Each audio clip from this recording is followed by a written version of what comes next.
And hello again from WJ Live, powered by the Western Journal. I'm Josh Manning, Deputy Managing Editor for Assignment at the Western Journal. Joining me on the show today, Caleb Gina. He's an assignment editor for the Western Journal. And Bridget McBennett, newly promoted from intern to editorial assistant. Woo woo, go Bridget. Thank you. Welcome to the table, Bridget. Thank you for joining us on this Monday afternoon. Russia, war drums, the Ukraine, Joe Biden, nuclear missiles, the Cuban Missile Crisis. If you've watched the news in the last 24 to 48 hours, you've heard at least two or three of those terms thrown around. The talking heads out there in the chattering class are speculating over whether or not we are closing in on war with the Russian Federation, an all-out hot war over the issue of the Ukraine and Russian aggression in the region. Let me quickly bring you up to speed on what's going on in case you're not positive about it. I'm going to read from an article by Stratfor, Strategic Forecasting. This really cuts to the heart of it.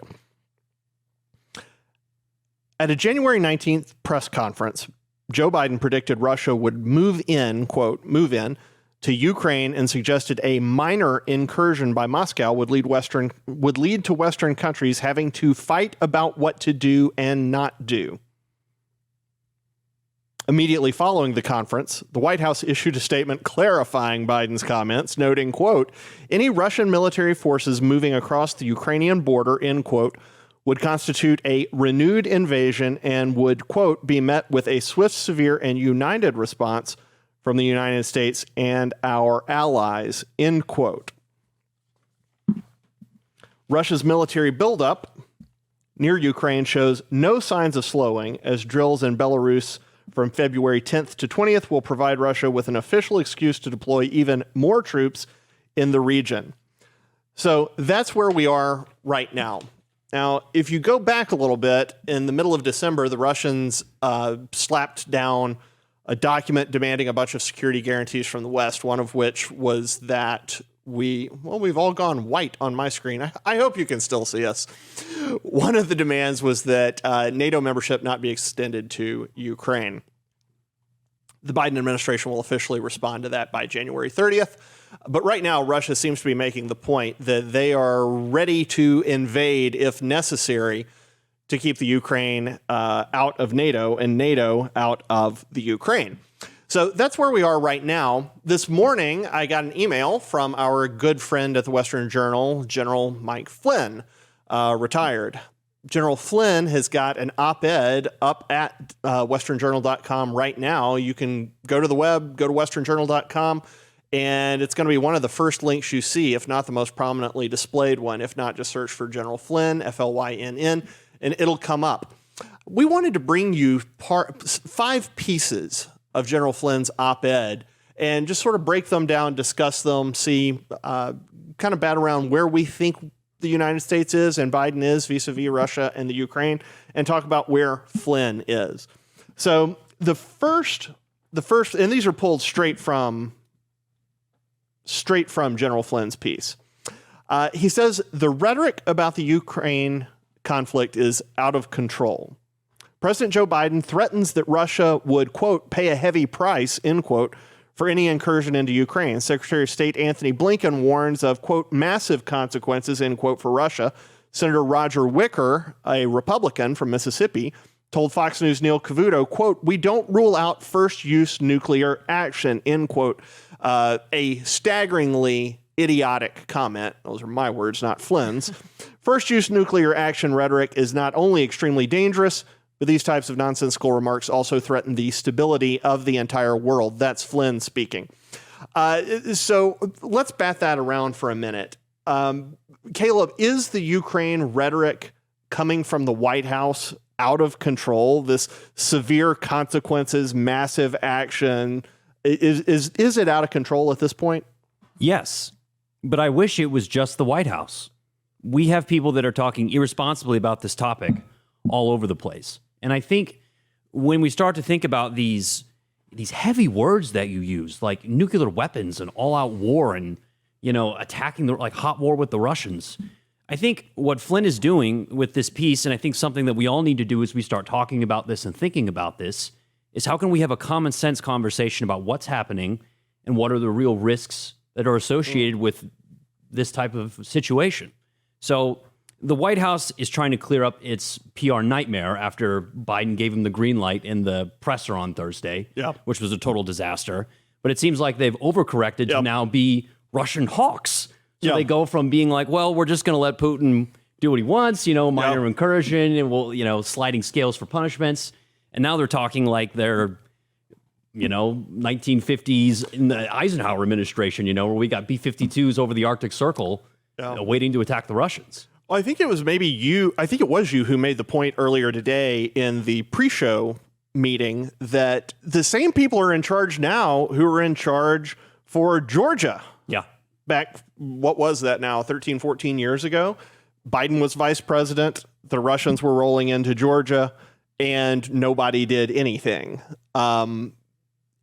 At the same, and a little bit later, you have Obama and his red line with Syria, which the Syrians crossed. Obama did nothing. Yeah, put his head in the sand. So put his head in the sand. So I think it's wise for us to consider whether or not we want to get involved in other countries' affairs, and we'll talk about that in a little bit.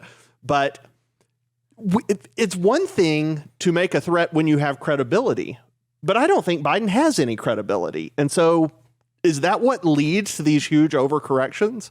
Absolutely. And what we talk about here at the Western Journal, all of us are trying to be very careful about how we deal with this topic because there is no greater human cost than war itself. I mean, it's a terrifying thing to consider. And us here, we're willing to actually say that war is an answer sometimes, unlike the left that says the war is never the answer. Those circumstances are extremely rare, but we'll at least admit that war has always got to be something we keep on the table. Speaking of credibility, if I just can add in, do you think Joe Biden and his administration is handling what they're doing right now, like how they're doing it? Do you think it's because they feel like they need to prove to America that they have credibility, and do you think that's a possible answer to this, was why they're getting involved as they are? Sure. Yeah. I think it's more done out of the fact that they feel like they have to deal with this as opposed to they're picking this as a choice issue because the Democrats hate foreign policy. They don't want to talk about this stuff. You watch any Dem debate and they'll talk about foreign policy for 5 minutes and Medicare for all for an hour 45. So this is not something that they feel like is a strong suit for them. The Afghanistan surrender was absolutely humiliating.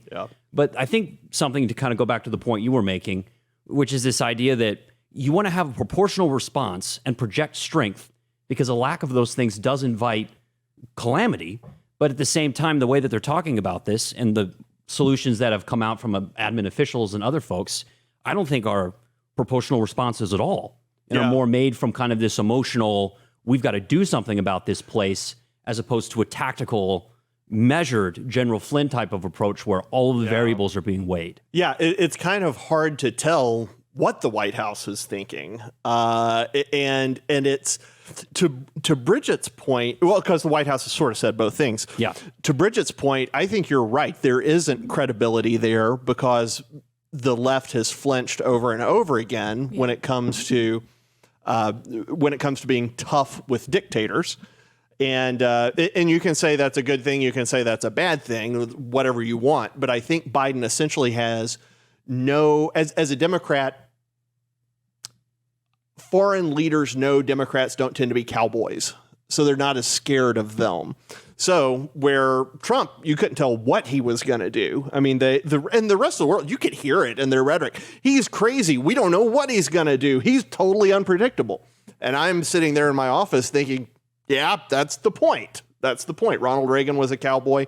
Donald Trump is a cowboy. Well, and the 2 Syria strikes, I think also just at least sent the message out to the rest of the world that it's like, if you want to mess around and chemically gas your own people and do stuff that is way beyond the pale, we're not just going to sit on our hands and let you do it. And the thing also, that's a proportional response. He didn't send 100,000 ground troops into Syria. He said, I'm going to shoot 60 some odd tomahawks at you and make you think about doing this again. Yeah, and we're going to get to that. If you're at home saying, well, why were we involved there in the first place? That's a completely legitimate question, and we're going to break that out. Actually, let's break it out right now. I'm going to pull another piece from Flynn's op-ed. While Russia's concern is obvious, and what he's talking about there is essentially the Ukraine borders Russia. If Ukraine goes NATO, then that means the U.S. and European countries can park nuclear missiles right on Russia's front doorstep. While Russia's concern is obvious, the Biden administration has never even tried to explain the existence of any vital national interest of the United States in Ukraine that could justify hostilities. Bridget, do you know of any vital national interest in Ukraine? No, I cannot think of any. Well, I can't either. Caleb. I think we have reasons to keep a functional relationship with them. Sure, And yeah. I think all of us here are uncomfortable with the idea that a tyrannical power is just going to steamroll a border and Yep. take a country over. Yeah. But again, it's this idea of, are we really ready to go down this road? We're potentially risking making decisions that we can't take back. Yeah. And that are Losing- risking American, like it's risking our lives just being in America and being a part of this country. And that's what's like worrisome just for me as just an American citizen, is thinking all this is happening, but nothing's being communicated.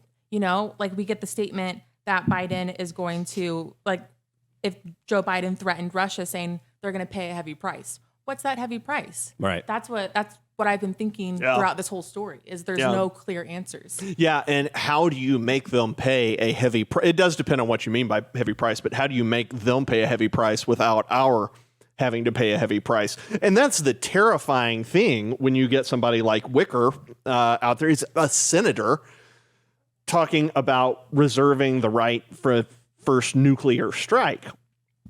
I mean, that's incredible. Can you imagine? And it was just bluster. Hopefully, I hope to heaven it was just bluster.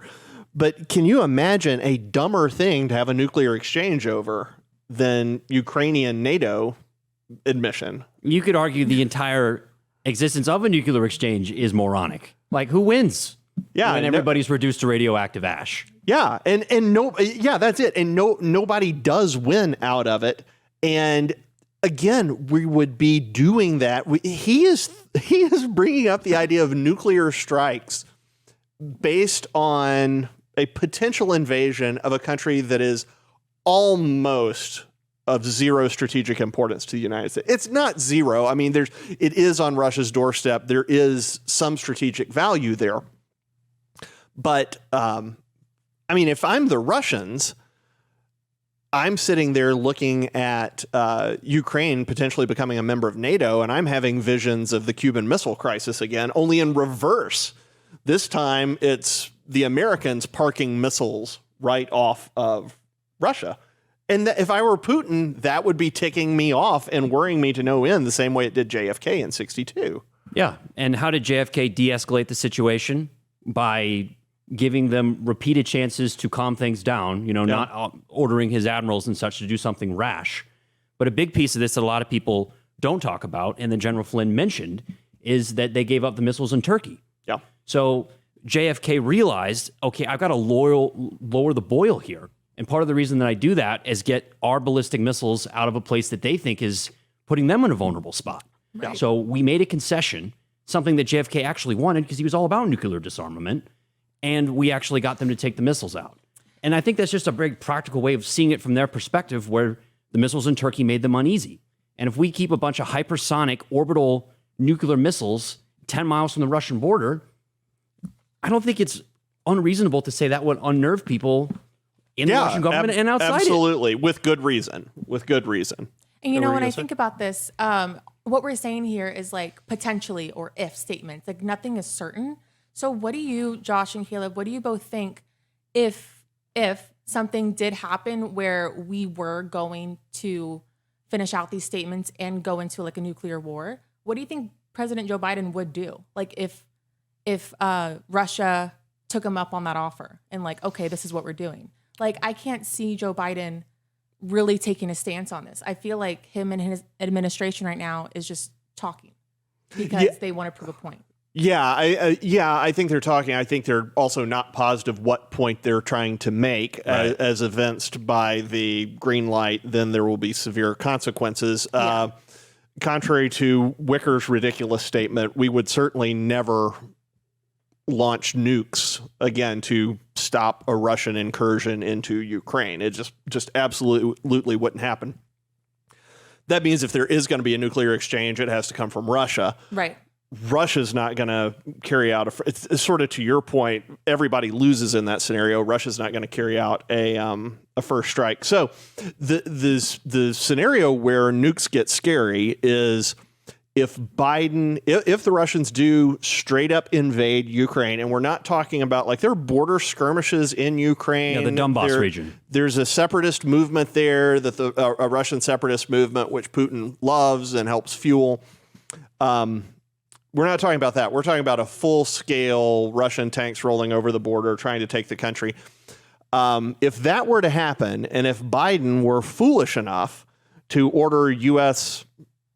airstrikes there, U.S. armor on the ground, boots on the ground there, then you get into scary nuclear territory. Yeah. Because at what point, at what point do the Russians feel like they absolutely have to stop the Americans? At what point do the Americans feel like they absolutely have to stop the Russians? I mean, that was the game in the Cold War.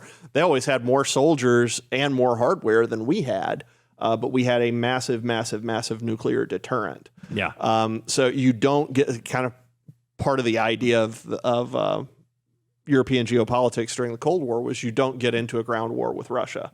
You use nukes to keep them at arm's length. Yeah, Napoleon could have told you that one too. Yeah, but if they roll in tanks, and if Biden is stupid enough to want to roll in tanks too, you're breaking that rule. You are beginning to engage in a land war with Russia in Europe, and that is something we absolutely do not want. Yeah, I think Bridget's right to identify something here, which is I don't think the admin would do anything. I think what they're doing now is it's an overcorrection on the rhetoric, where they know that they got taken to task basically for opening the door for Putin. So now they're like, we got to sable rattle a little. Yeah. But I think the bottom line is if they actually did a full-scale invasion, Biden would piss his pants, run to the United Nations, and they would throw all this diplomatic sanctions at him, and they would go on the Sunday shows. But the whole point there's is that there's no way next step. that they, in my opinion, would actually like do a full-scale mobilization and start sending large numbers of assets to Europe. I just don't see it. So this is interesting. That brings us to the next piece I want to pull from Flynn's op-ed, where he says, don't believe a word. He's essentially saying, don't believe a word Biden says on Ukraine. And I'm quoting again with minimal adjustments for our reading on air. The Biden administration wants us to believe, this is again General Flynn writing, wants us to believe that Russia is seeking to overthrow the Ukraine government. The neocon-dominated establishment wants us to believe that the Soviet Union still exists and is inherently expansionary. Don't believe a word of it! ! Russia has one core concern, Ukraine being admitted into NATO. The Russians understand that would likely result in nuclear weapons being placed at its doorstep closer to Russia than Cuba is to the United States. Now, we just talked about that vis-a-vis the Cuban Missile Crisis. But Flynn is saying, look, just don't believe a word Biden says about any of this. This is not about Russia wanting to expand. It's not about Russia wanting to retake a satellite nation, put it back in the prison house of nations and create a buffer. Right. It's not about that at all, according to Flynn. It's about Russia simply not wanting NATO on their doorstep. Do you think Flynn's right on this? 100%. But I also think we have to take into account the Nord Stream 2 oil part of this saga as well. Okay, for people who are watching who don't know, tell them what Nord Stream is. So Nord Stream 2 is a pipeline that is under construction that is being built in the North Sea that is going to allow the Russians to pump their oil reserves around Ukraine directly into Germany. Because a big part of how Russia has still maintained its status, because the nation is largely hollowed out, they have like most of their infrastructure that's just rotting away, they have mass poverty, like they have huge problems. But the one thing that they have in massive supply is oil. Energy and that's oil and gas, and that's what Europe needs. So they have kept their country basically afloat with the oil and gas money, but it has to travel through Ukraine and those pipelines to get to the markets in Western Europe where they can make the money. Oh. So what Nord Stream 2 is going to allow them to do is circumvent those Ukraine pipelines. And some people have argued the reason that Putin has engaged in this Donbass separatist movement as opposed to a full-scale invasion is he doesn't want to decimate all the oil infrastructure and pipelines that would transport that gas to Europe. Yeah. But if he's got Nord Stream 2, all of a sudden now he still gets the gas to its destination, keeps the money flowing in, and he also now has more or less the ability to take Ukraine out without threatening their oil revenue. Yeah. Oh, that's an excellent point. It's a fantastic point. And that's one reason for all these years. I mean, ever since the Soviet Union dissolved, the Russians have wanted Ukraine back because Ukraine is a massive national security threat to them in that Ukraine can just blow the pipelines if they want to. And all of a sudden that gas and the crude that Russia has been selling, it's gone. I mean, you can sell to China still, but Europe is dying to get their hands on those energy supplies. And if Ukraine just blows a couple of pipelines, it's over. So it's an intolerable national security threat. And Trump was smart enough to see that. Like, he has been blocking them from building Nord Stream 2 for years. And he's like, don't do this. I will make you pay for it. Not militarily, but he's like, there's going to be a price to pay if you go ahead with this action. What does Biden do 2 weeks into office? Tells the Russians, go ahead and build Nord Stream 2. More or less signing the death warrant for Ukraine with that action. That's excellent. So I think that's an important piece of this, where it's like, we have to think about it from their perspective. And I think so much of it is keeping the oil money going without having their infrastructure at risk. Yeah. What were you going to say? I was just going to say, like, why? Like, I'm just not so convinced on why Joe Biden is making these decisions when, obviously, from what you've just said, Caleb, they're not the right decisions. So I don't get the reasoning as to why he's doing what he's doing. Well, so part of it is a fundamental misunderstanding of geopolitics, which the left frequently engages in. They tend not to understand that nation states operate on realpolitik, that they will backstab each other, that they will do no matter what's in their own best interest. Idealists, we call them either liberals or idealists as in international relations go. They tend to think pieces of paper can kind of ensure peace and those things. And at the end of the day, they really don't. It's pretty much just geopolitics and power. But their misunderstanding of that leads them to make stupid blunders. FDR, who was actually incredibly savvy in so many ways, completely missed what was happening with Russia and Eastern Europe. Completely missed it. And whether or not that was just that he was at the end and exhausted and didn't have any reserves left or what. JFK,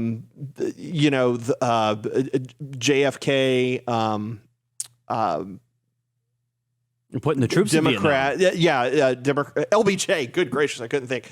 LBJ completely misunderstood, misread Vietnam.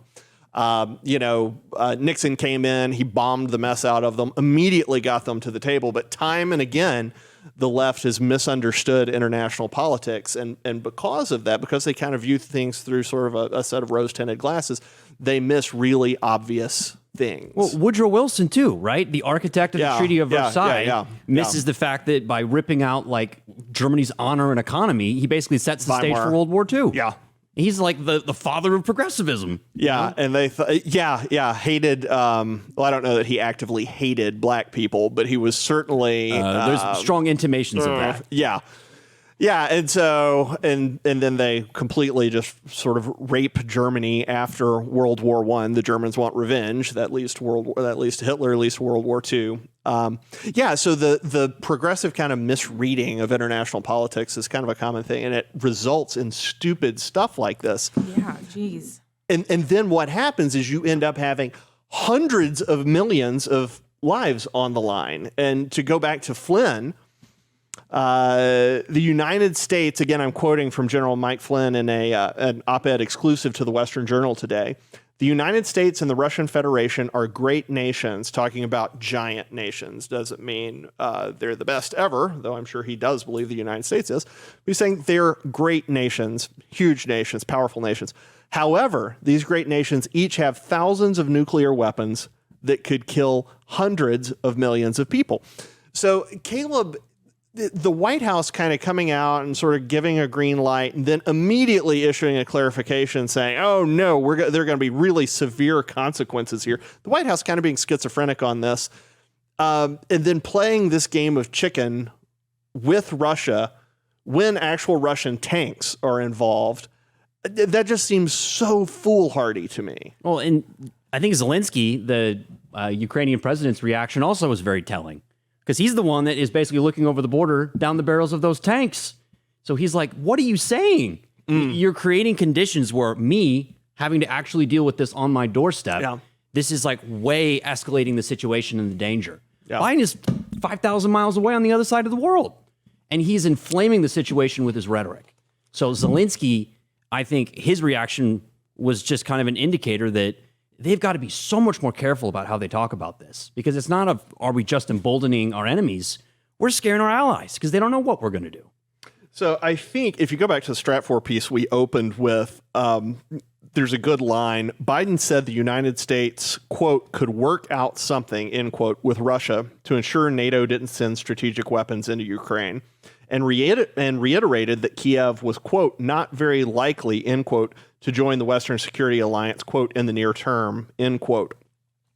So Biden, it sounds like he's trying to say to Putin, hey, look, we're not determined to get them into NATO.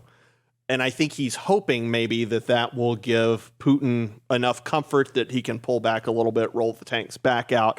But I don't think Putin's going to do that until the United States officially responds to that list of demands that Russia put out in mid-December of security concerns they had.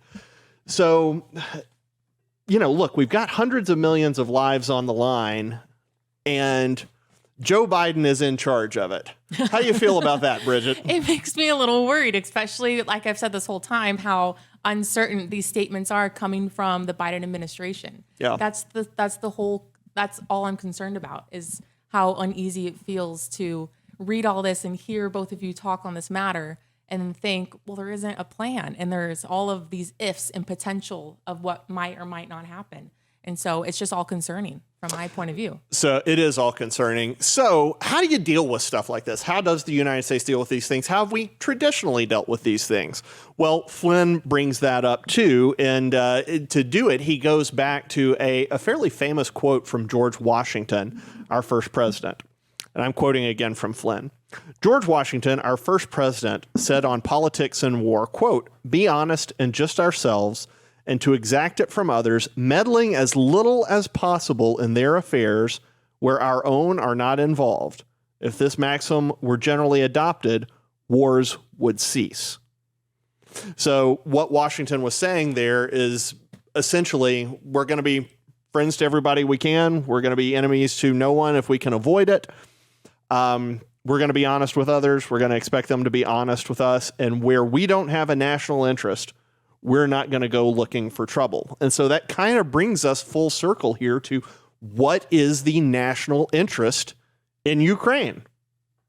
What is it? I don't know what it is. I'm looking for a vital national interest. I don't think there is one. Could you come up with a couple of things like, oh, well, we want to, show that Americans have integrity and like come along our brothers in democracy and all this kind of stuff, like these esoteric ephemeral arguments, like a pure nuts and bolts practical argument? I don't think there is one. So is this, we were talking just a second ago about how liberals are idealists, how they misunderstand international politics. Is this an extension then of the impetus under Clinton to go into Somalia and deal with issues there, to go into Kosovo and deal with issues there, essentially policing the world? That was the big phrase back then in the late 90s. We don't want to police the world. And then all of a sudden 9/11 happened and we decided we had to. Is this just liberals and leftists feeling like, oh man, Russia can't bully Ukraine, so we need to go there as the police and stop it?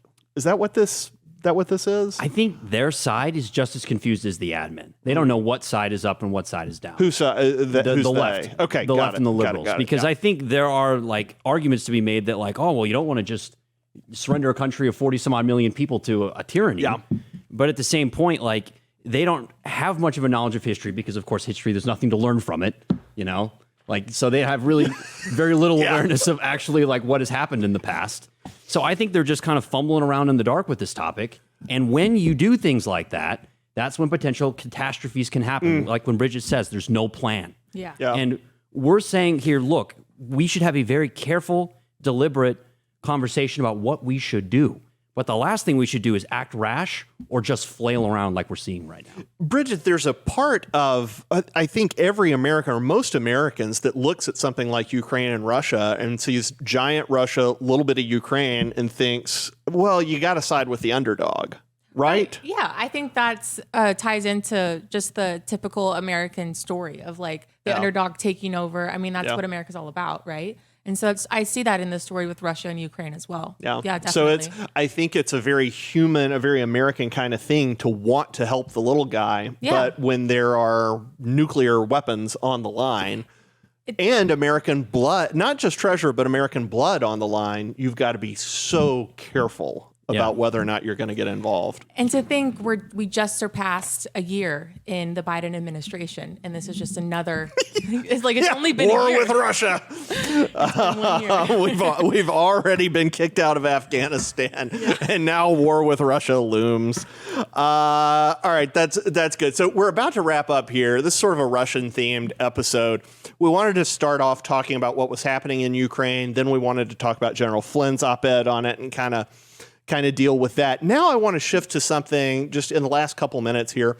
I want to shift to a speech that Vladimir Putin gave back in October of 2021. I found this because of an article Jordan Peterson wrote in Canada's National Post. Peterson quoted 2 or 3 graphs from Putin that really got my attention.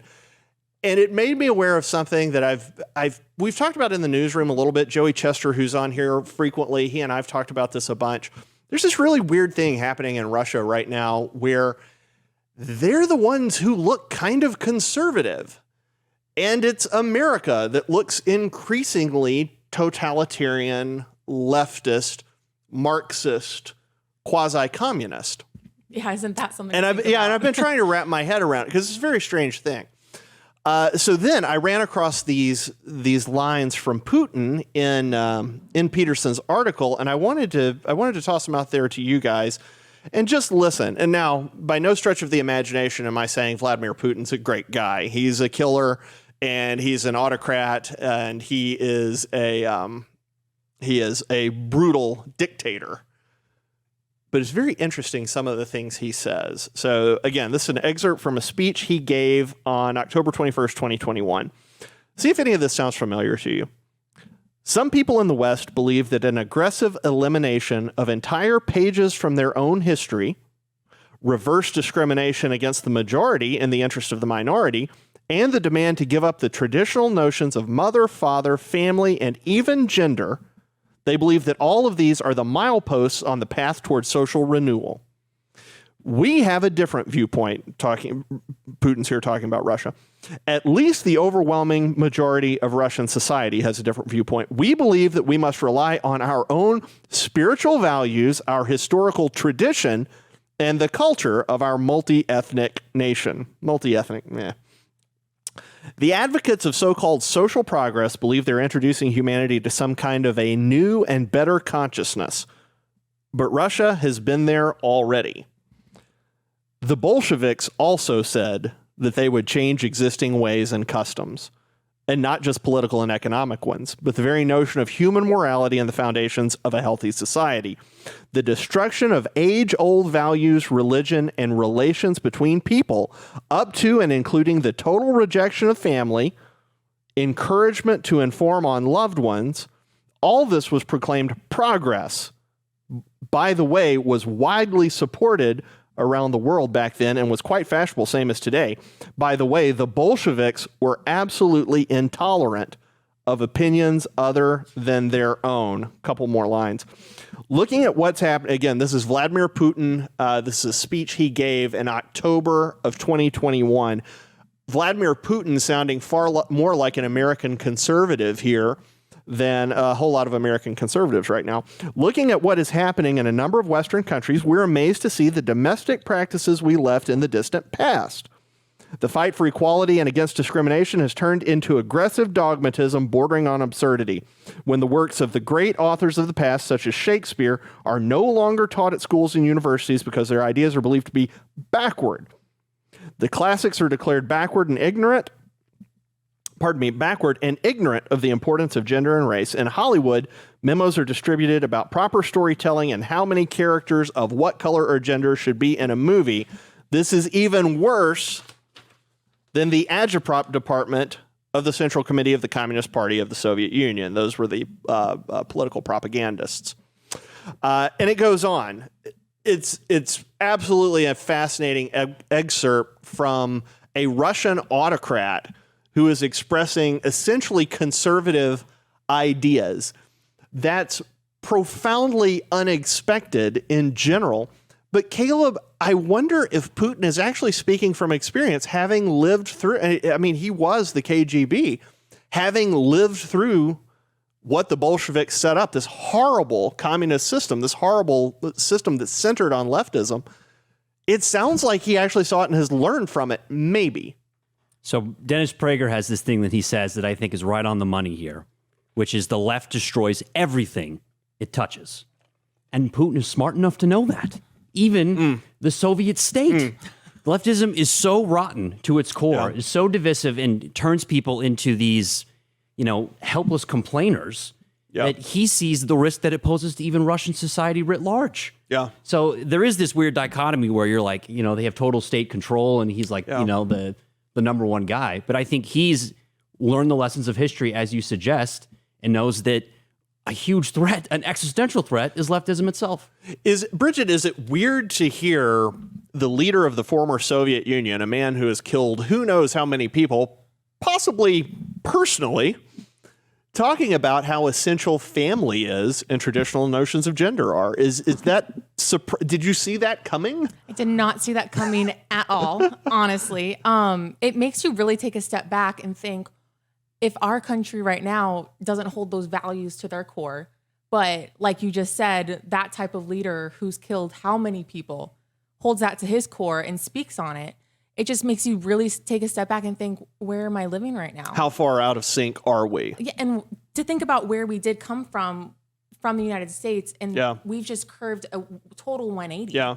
And it's very scary, definitely. I mean, this reads like something George Will might have written back in the 80s. George Will's my guy. Love George Will. It's the idea, essentially, he wrote the book Statecraft as Soulcraft. It's the idea that, okay, government can do good to promote good values. And right now we have government promoting absolutely wretched values every which way. So again, to be clear, we're no huge fans of Vladimir Putin here, and Russia is by no means a straight up republic or democracy right now. It's the election, best we can tell, the elections are at least somewhat rigged. The oligarchs are in control. It is not a model for where we want the United States to go, but it is very interesting. The autocrat who went through the Cold War and saw how rotten to the core leftism is coming out and talking about traditional values, faith, the essentiality of the family. And those, by the way, are things communists rejected completely. So Putin is sort of a post-communist Russian who I think is trying to figure out how to hold his country together, and he thinks traditional values are one of the best ways to do that. And that is true. Traditional values are one of the best ways to hold a country together. And our country is flying apart at the seams. And the only thing that is ultimately going to save that is traditional values, and really those values in the form of Christianity and Christ. Revival is the only thing ultimately that will save us. So it's a hard fight we're fighting. A lot of the time it can feel like we're losing, but ultimately, remember, we are on the right side, and that's an encouraging thing. All right, we went long today talking about Putin. Thanks for sticking with us. We appreciate it. Remember, WJ Live is here every Monday, Wednesday, and Friday at 5 p.m. Eastern, 2 p.m. Pacific. You can watch online on YouTube or on our preferred provider, Rumble. Woo, go Rumble. Go Rumble. Rumble likes us. YouTube hates us. If you're watching online, be sure to click the subscribe button. After that, click the little bell. That's going to make sure you get notified when we go live, so you can hear this great content and you can hang out and watch Bridget. This was a great conversation. Thanks for having me. Oh, Josh and yeah, Caleb. our pleasure. Welcome to the team. Also, thank you for watching. Thank you for reading our articles. That is a fantastic way you can support us. If you feel led to support us more directly, you can go to westernjournal.com/join. That's westernjournal.com/join. join. There are several ways there that you can partner with us to get out the news that conservative Christian Americans are interested in without the spin of the establishment media, the legacy media, and big tech. All right, that's it for us today. We're going to see you Wednesday afternoon. For Bridget, for Caleb, I'm Josh Manning with Western Journal. We're going to see you Wednesday. Thanks. Thank you.